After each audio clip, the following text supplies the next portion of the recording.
Welcome back sa ating channel. Ngayon nga ay talagang malalaman nga natin kung sino nga ba talaga ang magnanakaw ng kaban ng bayan. Matapos nga sinabi ng mga hukuman na talagang ibubunyag nila ang mga kurap ng mga opisyalis ng mga politiko ng bansa natin. Ngayon nga ay talagang unti-unti na silang nabubuking at unti-unti na rin silang napaparusahan. Kung titignan nga natin ay talagang nagkakaroon na nga ba talaga ng batas ang Pilipinas at nagkakaroon na nga ba talaga ng katarungan. Dahil nga rito maraming netizen ang umaasa na mabigyan katarungan at mabigyan ng hustisya ang bansa natin.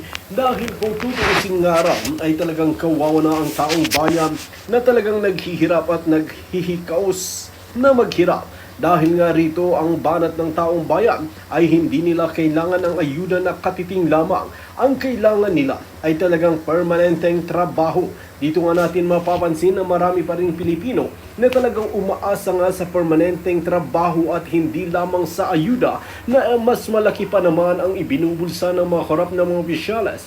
Kung titignan natin ang mga proyekto ay talagang maraming palpak. At ang mga rason na naman ng mga korap na opisyales ay tila malakas lang daw talaga ang ulan at talagang hindi na kayanan ng tubig.